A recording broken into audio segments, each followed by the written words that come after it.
자, 오늘은요, 여러분들 그 설교 제목을 자세히 보시면 떡이냐 독이냐 이렇게 돼 있죠. 예, 떡이냐 독이냐.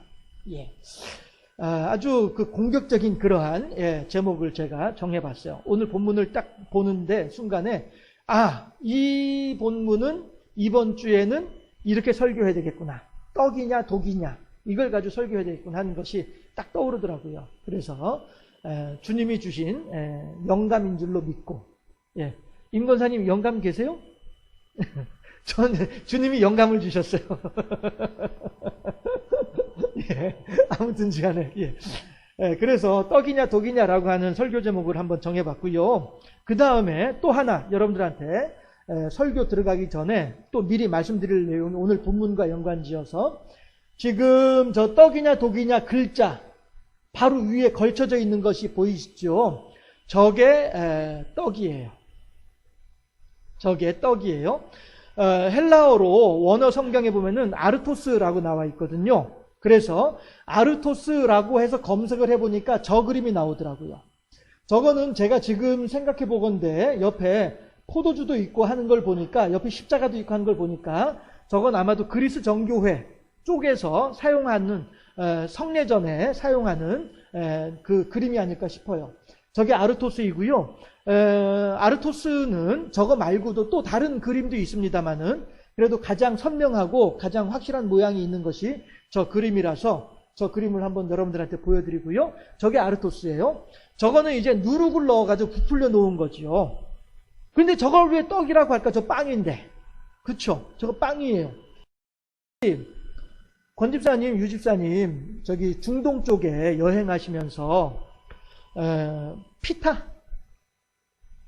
빵이라고 하는 거 잡숴보셨어요? 네.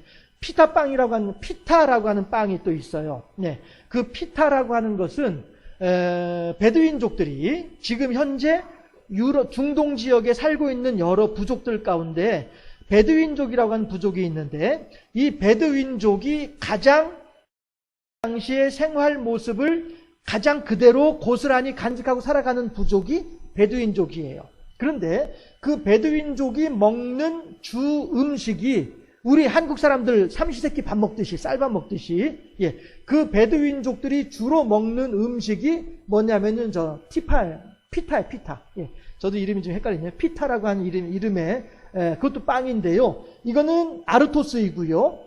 아르토스하고 또 다른 개념으로 베두인족들이 먹는 음식은 피타라고 하는 빵이 있는데 그 피타라고 하는 빵은 제가 사진은 여러분들한테 보여드리지 않습니다만은 꼭 뭐처럼 생겼냐 하면은 왜 중국 공갈 호빵 있죠. 중국의 공갈 호빵 가운데 텅 비어가지고 양쪽으로 부풀어 오른 거. 예. 피타는 부풀어 오르진 않았지만은 가운데가 비어있는 건 똑같아요. 그래가지고 그 반을 잘라가지고 가운데에다가 뭐 고기도 넣고 야채도 넣고 올리브나 같은 이런 그런 것도 넣고 해가지고 꼭 샌드위치 비슷하게 해서 먹는 게 그리고 또 소스에 찍어 먹기도 하고 이렇게 하는 것이 피타인데 예수님 당시에 잡수시던 음식은 피타는 아니고요. 이 아르토스가 예수님 당시에 잡수시던 음식이에요. 그걸 어떻게 알 수 있냐면 예수님께서 이 요한복음 6장 27절에서 내가 생명의 떡을 먹어라라고 말씀하실 때 그 떡이라고 하는 말이 이 아르토스라고 하는 말로 쓰여 있거든요. 그래서 예수님께서 마가다락방에서 성례전 하면서도 떡을 들어 축사하시고 쪼개서 나누어 주시면서 말씀하시기를 받아 먹으라. 이것은 내가 너희를 위해 주는 나의 몸이니 내가 이것을 행하여 내가 올 때까지 나를 기념하라. 라고 할 때 그 떡도 마찬가지로 이 아르토스인 것이죠. 그래서 이것이 이제 우리가 보면 이게 무슨 떡이야 이게 빵이지 라고 생각할 수 있잖아요. 그런데 왜 우리 성경에서는 빵이라고 안 하고 떡이라고 번역을 했을까? 이건 이제 제 생각이에요. 아마도 우리나라에서 성경을 번역을 할 때 제일 먼저 번역된 성경이 마가복음이 맞을 거예요. 그리고 그 성경은 일본어 성경을 보면서 번역을 했어요. 일본어 성경을 보면서 우리나라에서 제일 먼저 한글로 번역돼서 온 한글로 번역됐겠죠. 한글로 번역돼서 들어온 책이 마가복음인 마가복음인 것으로 제가 알고 있는데 그때는 일본에서 번역을 했거든요. 그런데 우리나라에는 그 당시 아직 빵이라고 하는 음식이 전파되지 않은 때였을 것이다 라고 짐작을 해봐요. 그러니까 이 아르토스 모양을 보면서 대체 이걸 어떻게 번역을 하지? 하다가 그렇지, 우리 조선 땅에는 떡이 있지, 그래서 떡으로 이렇게 번역을 했다, 우리가 이렇게 이해를 하면 정확하지 않을까 싶어요. 그런데 개역 한글판에서는 이제 떡이라고 했는데 개역 개정판에서는 이걸 이제 빵으로 바꿔서 번역을 해야 될 터인데, 워낙에 우리나라에서는 이제 근 100년 이상 가까이, 100년, 그렇죠, 100년 넘었죠. 예. 떡으로만 다들 이렇게 알고들 있으니 개역 개정판을 만들면서도 번역을 잘못 번역된 걸 새로 바꾸면서도 이 부분을 생명의 빵이니라고 바꾸지 못한 거죠. 예. 그래서 그냥 떡으로 번역을 그대로 써가지고 개역 개정판에서도 떡으로 번역이 되어져 있으나, 그리고 오늘 저도 여러분들하고 설교 말씀을 나누면서도 떡이라고 표현을 하겠으나 실은 이 아르토스 빵을 의미하는 것이다 라고 한 사실. 그래서 예화 중에 그런 예화도 있어요. 선교사님이, 한국말을 잘 모르는 선교사님이 떠듬떠듬 한국말로 밭에서 일하시는 할머니한테 가가지고, 할머니 교회 다니시지요? 이랬단 말이에요. 그랬더니 할머니가 하시는 말씀이, 무슨 말이에요? 내가 이것도 저거 하고 저것도 하고 먹고 살려면 할 일이 얼마나 많은데 교회 갈 시간 없어요? 이랬단 말이에요. 그랬더니 선교사님이, 그래도 하나님 말씀에 사람이 떡으로만 살 것이 아니라고 했는데요, 이렇게 얘기를 했단 말이에요. 맞는 말이잖아요. 그렇죠? 그러니까 할머니가 하신 말씀이, 당연하지, 어떻게 사람이 떡만 먹고 살아? 밥을 먹어야 살지. 그렇게, 안 웃으세요? 그렇게 말을 했다는 거예요. 예. 유대인들한테 이 당시에 아르토스는 오늘 우리나라 사람들이 말하는 밥하고 같은 개념이란 말이에요. 그런데 이걸 이제 번역을 떡이라고 번역을 해 놓으니, 이 선교사님도 마찬가지로 그 한글에 적혀 있는 대로 그냥 떡이라고 얘기를 하니, 한국의 할머니는 그렇지, 사람이 어떻게 떡만 먹고 살아? 밥을 먹어야 살지. 이렇게 이제 얘기를 하는 것이죠. 그러한 그 언어의 의미가 전달이 제대로 안 되는 가운데 생겨나는 그런 일들도 있더라라고 하는 건데, 오늘은 이제 적어도 오늘은 우리가, 그리고 우리 교회에서는 앞으로 생명의 떡이니 받아 먹으라, 이것은 내가 너희를 위해 준 나의 몸이니 뭐 할 때에 다 이 아르토스를 의미하는 것이다. 빵을 의미하는 것이다. 우리들이 그렇게 또 하나 더 배우고 넘어가는 시간이 됐으면 좋겠어요. 저도 오늘 이 설교를 준비하면서 이게 대체 무슨 의미가 있을까 생각을 해가지고 원어 성경도 찾아보고 여기저기 이제 자료들도 찾아보고 이렇게 하다 보니까 아르토스와 피타라고 하는 것도 이제 저도 새롭게 알게 됐었어요. 저는 그저 단지 피타만 알고 있었거든요. 이름은 모르지만 피타만 알고 있었는데 헬라어 성경에서 아르토스가 뜩 나오길래 대체 아르토스가 뭐야 하고 찾아보니까 이 그림이더라고요. 그래서 저도 새로운 것을 또 이번 설교 준비하면서 알게 됐었는데, 우리들도 또 그렇게 해서 또 한 뼘 또 성장하게 됐습니다. 서론이 너무 길었다. 자, 본론으로 이제 들어갑니다. 네, 해서 제가 이제 주보에 적어 놓았던 그 헬라어 아르토스에 대한 설명을 이렇게 해드렸고요. 예, 그리고 성경이 번역되던 당시에 대한 내용도 주보에 나와 있고요. 예, 그리고 이제 그 밑에 줄에 예전에 우리나라에서 인기 많았던 전설의 고향이라고 하는 것이 있습니다. 거기부터 이제 제가 시작을 하겠습니다. 네. 전설의 고향이 보게 되면 여러분들 기억나실지 모르겠어요. 저는 지금도 이게 생생하게 기억이 나는데, 스님이 한 분이 이렇게 쓱 이제 밤길을 지나가시다가 집이 하나 있길래, 호롱불이 켜져 있는 집이 있길래 문을 두드렸어요. 여보시오, 여보시오. 그랬더니 안에서 쓱하니 이제 문이 열려요. 웬 아낙네가 문을 열어줘요. 이제 스님이 하는 얘기가, 내가 밤이 깊어가지고 잠잘 곳이 없는데 하룻밤 좀 이렇게 유숙할 수 있으면 좋겠습니다. 이렇게 이제 부탁을 했어요. 그랬더니 그렇게 하시죠 하고서 이제 아래차에다가 손님을 모셨어요. 모시고서는 이제 식사 대접을 하고 이렇게 돌아 나오려고 하는데, 이 스님이 이 양반이 영험하신 분이거든요. 영험하신 분이라서 그 아낙네를 이렇게 불러 앉히는 것이죠. 여보시오, 잠깐만 좀 앉아보시오. 내 봐하니 이 집안에 좀 이상한 기운이 감돌고 있는데, 이렇게 이제 얘기를 하는 거죠. 그랬더니 이제 하는 얘기가, 아낙네가 한숨을 푹 내쉬면서, 아이고, 실은 저희 집이 지금 가세가 기울어서 이렇습니다. 어쩌다 그렇게 가세가 기울었어? 저희 집 어른이, 바깥 양반이 시름시름 병명도 알지 못한 채 병을 앓고 있는데 수발을 하다 보니 가재는 기울고 종들도 다 내보내고 지금 둘만 이렇게 지내고 있는데 남편이 지금 오늘 내일 하고 있어요. 걱정이 많습니다. 이렇게 얘기를 하는 거예요. 그랬더니 그 스님이 하면서 혀를 차더니면서도 하는 얘기가 참 제너머 공동묘지에 오늘 새로 쓴 무덤이 있는데 그 무덤을 파고 관뚜껑을 열어서 시신의 허벅지 아래를 잘라서 가지고 와서 그 다리를 가마솥에 넣어서 삶아서 그 물을 주면 남편이 나올 것이요. 이렇게 이제 얘기를 한 것이죠. 어머나, 제가 지금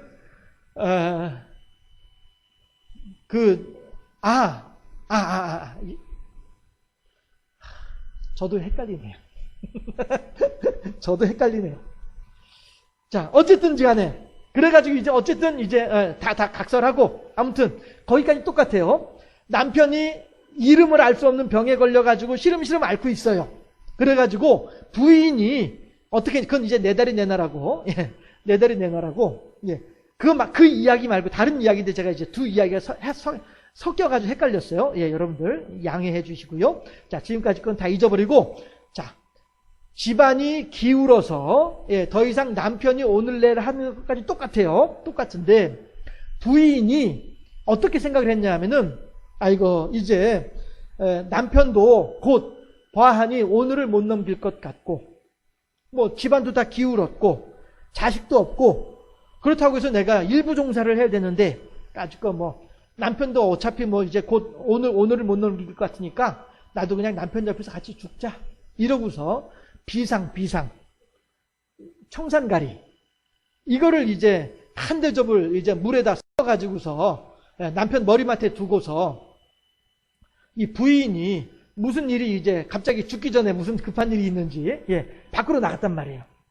밖으로 나갔는데 그새 죽어가던 남편이 일어나가지고서는 떠듬떠듬 일어나가지고 목이 마르니까 자리끼 갖다 놓은 줄 알고 자리끼 있잖아요, 그렇죠? 자리끼 갖다 놓은 줄 알고 그 물을 벌컥벌컥 마셔버린 거야. 비상이 섞어놓은 물인데 그걸 마셔버린 거예요. 그리고선 이제 다시 또 남편은 다시 또 이제 힘이 없으니까 쓰러져서 이제 혼절을 했죠. 혼절을 한 상태인데 그 뒤로 이제 부인이 들어와서 보니까 대접은 비어져 있고 남편은 쓰러져 있고 이렇게 된 거죠. 그러니까 이 부인이 다시 한번 또 대성통곡을 하는 거지. 아이고 이놈의 영감쟁이가 말이야. 내가 죽으려고 했더니 죽으려면 같이 죽어야지. 혼자 죽겠다고 나도 못 죽게 하고 혼자 가버리고 말았네 하면서 이제 아이고 이놈의 팔자야 하면서 말이죠. 이놈의 구자야 칠자야 이러면서 통곡을 하는 중인데 웬걸 남편이 스르르 일어나는 거야. 임자 왜 우는데요? 이러면서 말이죠. 이래가지고 깜짝 놀라가지고 엄마야 하고 놀래고서 죽은 줄 알았는 사람이 일어나가지고서는 왜 우냐고 이러고 있으니까 엄마야 하는 거죠. 그러면서 이제 그 해설 유광진인가 하는 양반이 해설을 했었잖아요. 전세에서 마지막에 항상 아내의 남편을 향한 지극한 정성이 하늘에 닿아서 사람이 먹으면 죽는 줄로 알았던 비상을 섞은 물을 그 남편이 백약이 무효하던 그 남편이 그 비상 섞은 물을 먹고 병이 낫고 이러면서 일부 종사하려고 했던 그 아내의 정성을 하늘이 보아서 막 이러면서 말이죠. 그런 내용이 있죠. 건강한 아내가 먹었으면 분명히 죽었을 비상이지만 병에 걸린 그 남편이 먹으니까 도리어 약이 되더라. 그래서 몸에 있던 병을 싹 낫게 해주더라. 그래서 두 사람이 행복하게 살았다더라. 이게 전설의 고향이란 말이에요. 똑같은 음식임에도 불구하고 누구에게는 독이 되지만 누구에게는 떡이 되는 생명의 양식이 되는 이 상황을 우리들이 그 전설의 고향이라고 하는 드라마를 통해서 생각해 볼 수 있다라고 하는 것입니다. 그런데요, 아담이 에덴 동산에서 선악을 알게 하는 나무 열매를 먹고 난 뒤에 하나님께서 동산 선을 할 때에 동산을 거니시면서 아담을 찾으시죠. 아담아 네가 어디에 있느냐 라고 찾으시죠. 그럴 때 아담이 하나님 앞에 나타나요. 너 왜 나를 피해서 숨었느냐? 예, 하나님, 제가 벗은 것을 알아서 부끄러워 숨었나이다 라고 얘기를 해요.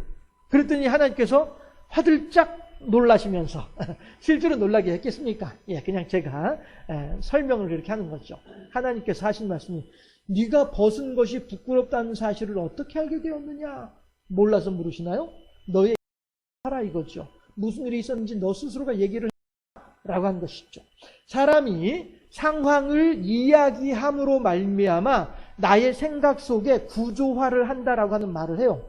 네. 내가 말을 함으로 말미암아 그것이 내 속에서 정리가 되는 거예요. 네. 하나님께서는 지금 아담에게 다 알면서도 무슨 일이 있었느냐라고 물어보심으로 말미암아 너 스스로가 너 지금 정신없지? 너에게 무슨 일이 벌어졌는지 너 스스로 한번 잘 정리해 봐봐. 그 말씀을 하시는 거예요. 그렇게 해서 네 죄를 네가 알렸다 라고 하는 것과 마찬가지가 되는 거죠.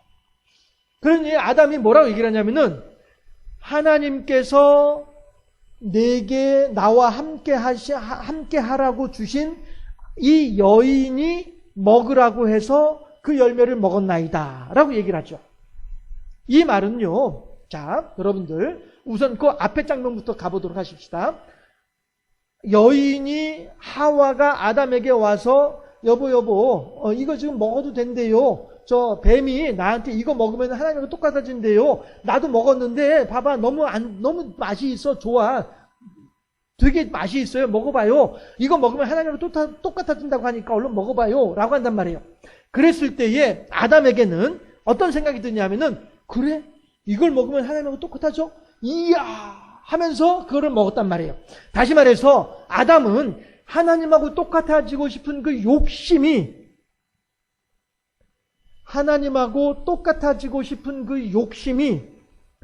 건강한 사리 판단을 하지 못하도록 가로막고 있는 거예요.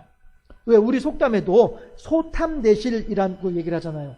작은 것에 욕심을 내다가 큰 걸 잃어버리고 만다는 것이죠. 예, 아담이 지금 하와로부터 전해 들은 뱀이 했던 말, 그 말을 들으면서 소탐대실하고 있는 거예요. 하나님하고 같아진다고 여기에만 관심이 쏙 꽂혀 있다 보니 하나님께서 이걸 먹는 날에는 정녕 네가 죽을 것이다 라고 하는 그 말씀은 싹 다 잊어버리고 마는 거예요. 사람이 욕심이라고 하는 것이 내게 들어오게 되면은 이렇게 정상적인 생각을 못하게 만들어버려요. 그리고서는 심지어는 내가 이걸 먹은 것이 하나님 때문이에요 라고까지 얘기를 하잖아요. 하나님께서 내게 주신 그 여인이 먹으라고 해서 먹었나이다 라고 얘기를 하잖아요. 그러므로 말미암아 하나님이 그 여자 나한테 붙여주셨잖아. 그러니까 내가 먹었지. 하나님이 나한테 그 여인을 붙여주지 않았으면 난 먹지도 않았을 거예요. 그러니까 내가 그 먹은 죄는 하나님 때문이에요. 아담은 지금 그렇게 하나님한테 잘못을 하나님한테 돌리고 있는 거예요. 아주 교활한 사람이 아담인 것이죠.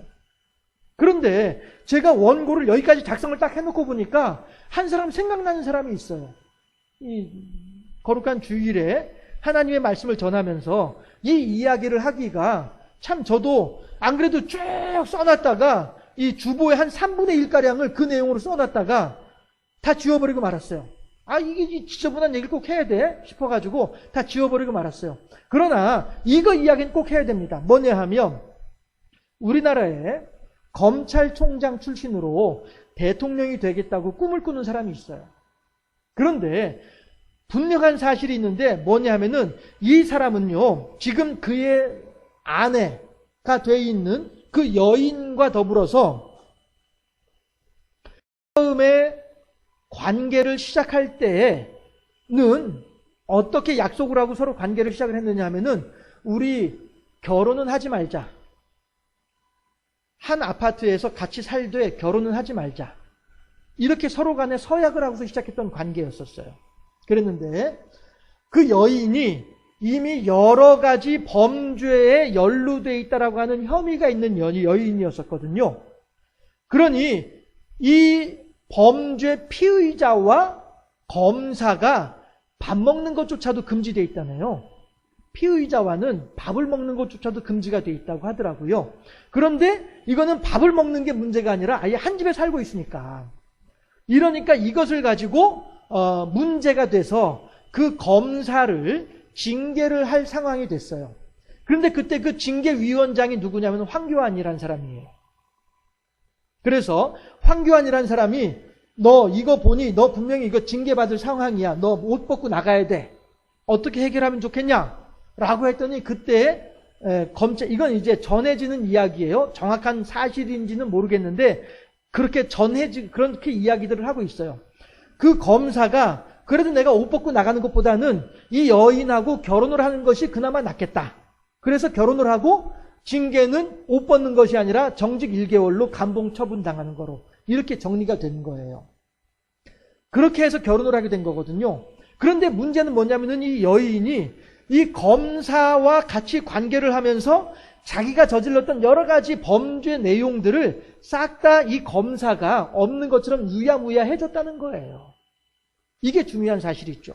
이 검찰총장은 자기 아내의 범죄 사실만 유야무야 해준 것이 아니고 나경원이라고 하는 사람의 범죄 사실도 14가지 고발된 내용들도 다 유야무야 했던 사람이 이 검찰총장이거든요.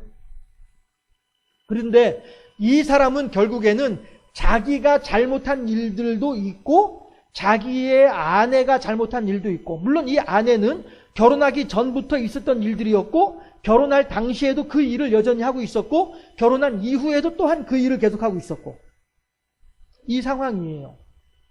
그러면 제가 여러분들하고 함께 아담에 대해서, 그리고 그 비상을 먹은 남편과 아담을 이야기를 하면서 왜 제가 이 이야기를 꺼낼 수밖에 없느냐 하게 되면요, 한번 생각을 해보세요.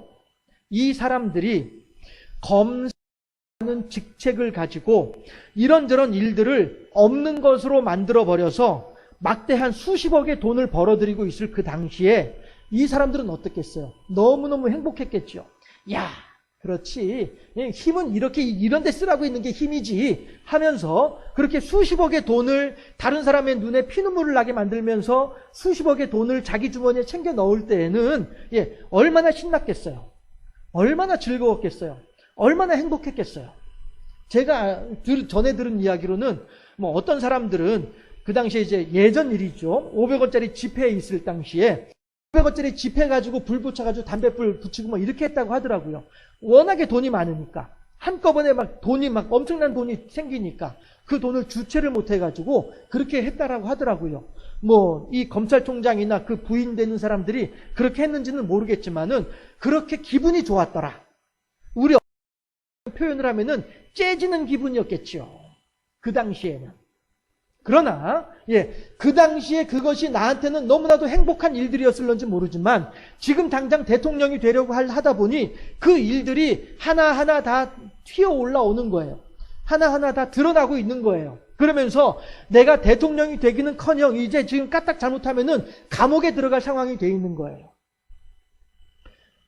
그 뭐라고 하죠? 그 아주 희로라기 같은 그 줄 위를 지금 걸어가고 있는 것 같은 그러한 두려움 가운데 빠져 있는 사람들이 그 사람들일 것이다. 겉으로는 막 큰 소리 뻥뻥 치면서 막 누구 고발하니 뭐 누구 고소하니 막 이렇게 하면서 좀 큰 소리 뻥뻥 치고는 있지만 아마도 속에서는 지금 가슴이 두근반 세근반 하면서 콩닥거리고 있을 것이다 생각을 해요. 그 당시에는 나한테 너무나도 행복한 생명의 떡처럼 여겨지던 일들이었는데 지금은 나한테는 독 중에서도 그렇게 독이 없을 정도로 지금 나한테는 독으로 역할을 하고 있더라. 하고 있구나 라고 하는 사실입니다. 오늘 본문에서도 마찬가지로 예수님께서 27절에서 이스라엘 사람들이, 유대인들이 예수님을 쫓아와요. 쫓아오면서 선생님 왜 우리들을 놔두고 이렇게 멀리 오셨어요? 우리 선생님 어디 가신 줄 알고 한참 찾았잖아요 라고 얘기를 해요. 그럴 때에 예수님께서 27절에서 뭐라고 말씀하시냐면은 너희들이 나를 따르는 것은 하늘의 표적을 본 까닭이 아니고 내가 주는 떡을 먹고, 즉 아르토스, 내가 주는 빵을 먹고 배가 불렀기 때문이구나 라고 말씀을 하세요. 이게 무슨 얘기냐면은 그 앞에 요한복음 6장에서 어떤 일이 있냐면은 오병이어의 사건이 있었잖아요. 물고기 2마리하고 5덩어리의 아르토스를 가지고서 5,000명이 먹는 기적이 있었잖아요. 그러니까 이 사람들은 예수님을 쫓아오는 것이, 그래 우리가 저 나사렛 예수를 쫓아다니면은 굶어 죽을 일은 없을 것 같아, 이 생각을 하고서 예수님을 쫓아오는 거예요. 그런데 예수님은 정작 뭐라고 말씀하시냐면은 너희들이 나를 쫓아오는 것이 아르토스, 이 빵 때문에 쫓아오는 것이 아니라 나를 통해서 나타나는 하늘의 표적을 보고 쫓아왔으면 좋겠어. 예수님은 이걸 말씀하시는 거예요. 야, 너희들 말이야. 오늘 먹으면은 내일 아침에는 배가 고파지는 거, 오늘 먹으면은 잠시 후면 뒤로 나와가지고 없어져 버리는 거, 그런 거 가지고서 목숨 걸지 말고 제발 좀 영생하도록 있는 하나님의 양식을 위해서 좀 이 일을 해보면 어떻겠니? 라고 예수님께서 말씀하시는 거예요. 그 검찰총장 검사 시절에 그렇게 막 허겁지겁 여기저기서 막 돈을 긁어 모으면서 자기 가지고 있는 그 알량한 그 검사라고 하는 지청장이라고 하는 그 알량한 권세를 가지고서 여기저기서 허겁지겁 돈을 긁어 모을 당시에 예수님의 어차피 하나님을 모르는 사람들이고 자기들끼리 그냥 허랑방탕하게 살아가는 사람들의 이야기니까 그렇구나라고 할 수도 있겠지만, 우리들이 그들의 삶을 통해서 하나님의 뜻을 생각하고 받아들이고 오늘 우리들의 삶 속에서 어떻게 하나님의 뜻대로 살아가야 될지 방향을 잡아야 되지 않겠느냐라고 한 측면에서 그 사람들의 이야기를 지저분한 이야기이지만은 좀 들을 필요가 있겠다라고 하는 거예요. 예수님께서도 지금 사람들을, 유대인들을 향해서 말씀하시기를, 얘들아, 여러분들은 제발 좀 단지 먹어서 배부르게 할 것 때문에 그렇게 목숨을 걸지 말고 영생하도록 있는 하나님의 양식을 위해서 좀 일을 해보라니까? 라고 하니까 사람들이 물어보죠. 우리가 어떻게 하면 그러면 하나님의 일을 할 수 있죠? 하나님의 일을 하는 것은 하나님께서 보내신 자를 믿는 것이 하나님의 일을 하는 거야. 하나님이 보내신 자가 누군데요? 나잖아, 나. 내가 하나님께서 보내신 자야. 라고 말씀하시죠. 자, 여기서 여러분 한 가지 여기서도 마찬가지로 우리 한글로 보면 헷갈리기 쉬운 말이 있어서 함께 좀 보도록 하실까요? 자, 보면은 27절. 오늘 본문 27절 말씀이에요. 27절 함께 합독해 보도록 하시겠습니다. 27절 합독합니다. 썩을 양식을 위하여 일하지 말고 영생하도록 있는 양식을 위하여 하라. 이 양식은, 자, 중요한 부분이 이게 함께 합독합니다. 인자가 너희에게 주리니 인자는 아버지 하나님께서 인치신 자니라. 아멘. 자, 여러분들, 그러면 인자는 인치신 자를 줄여서 인자인가요? 한글 성경으로 보면은 이렇게 좀 헷갈리게 되어 있단 말씀이에요. 여기서 말하는 인자는 사람 인자 아들 자자 써가지고 사람의 아들이다 라고 하는 이름으로 부르는 인자이고요. 그 인자는 당신 예수님 본인을 가리키는 말이에요. 그 다음에 인치신 자니라 할 때 그 인자는 도장 인자예요. 하나님께서 도장을 찍으신 사람이란 말이죠. 하나님께서 너는 내 거 하고서 딱 그 인을 쳤단 말이에요. 이게 뭐냐면은 화인이에요, 화인. 짐승들 엉덩이에다가 쇳덩어리 달궈가지고 딱 찍어 놓으면은 그 화인이 돼가지고 어디에 가든지 간에 그것만 보면 이거 내 거네, 이건 내 양이네 라고 주장하는 거잖아요. 목자가 내 양인 것을 표시하는 것이 화인이잖아요. 여기서 인치신 자니라 할 때 그 인은 그 표시에 내 거라고 하는 표시예요. 그래서 그냥 한글 성경으로만 보면 헷갈릴 수 있는 내용인데 여기서 한 번 더 좀 짚어보고요. 해서 인자는 예수님 당신을 가리키는 말이고 인치신 자라고 하는 말은 하나님의 백성이다라고 하는 의미다. 하나님의 소유다라고 하는 의미다. 라고 하는 것이고요. 해서 우리들은요, 하나님의 일이 무엇이냐 하게 되면 바로 이 인자, 하나님의 인치신 자를 믿는 것, 이것이 하나님의 일을 하는 것이다. 해서 이 본문 속에서 나오다시피 모세가 주는 떡을 먹은 사람들, 모세가 주는 아르토스를 먹은 사람들은 다 죽었어요. 그리고 또한 오병이어를 먹은 사람들도 지금까지 살아있는 사람들은 아무도 없어요. 다 죽었어요. 그러나 여러분들, 떡이냐 독이냐라고 하는 말처럼 우리들이 오늘 우리가 하루 세끼 먹고 있는 그 밥들이 나한테 떡이 될 것인지 나한테 독이 될 것인지 내가 오늘 결정하는 거예요. 그 검사도 마찬가지로 수십억의 돈이 들어올 때에 이것이 지금 당장에는 내게는 달디단 음식으로 맛있는 음식처럼 느껴지지만은 내 배 속에 들어가면은 그 무엇보다 쓰게 될 것이다라는 사실을 모르고 있으니까 그냥 맛이 있게 그냥 먹기만 했었죠.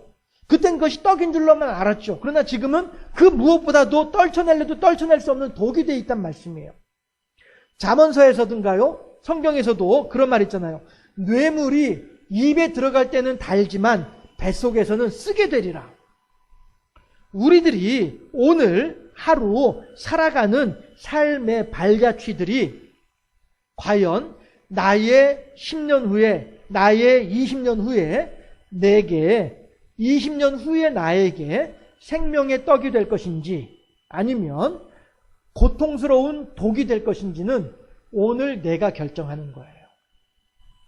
우리들은요, 분명히 우리들의 삶이 유한함을 알고 이 유한한 삶 속에서 하나님의 심판의 보좌 앞에 가게 되면 유한한 삶의 행적들이 다 그대로 드러나게 될 것이다 라고 하는 사실을 우리들의 마음에 늘 간직하면서 오늘 나의 삶의 발자취가 그 심판대 앞에서 생명의 양식이 되는 떡이 될 것인지 아니면 도리어 나를 괴롭히는 독이 될 것인지는 오늘 결정한다라고 하는 이 사실을 우리들의 마음에 깊이 새기면서 오늘 하루를 더욱더 하나님을 기쁘시게 하고 오늘 하루를 하나님 뜻에 합당하게, 하나님의 일을 하는 것은 인자, 하나님의 인치신 자인 인자를 믿는 것이다 라고 하는 이 예수님의 이 말씀을 따라서 우리들의 삶의 기준을 하나님한테, 예수님한테 맞추고 하나님을 기쁘시게 하는 오늘 하루를, 하나님께 영광 돌려드리는 오늘 하루를 그렇게 함으로써 하나님의 심판의 보좌 앞에서 오늘 하루가 내게 독이 아니라 떡으로 작용할 수 있도록 오늘 하루를 열심히 잘 살아가는 하나님의 사람들이 다 되어질 수 있게 주님의 이름으로 축원합니다.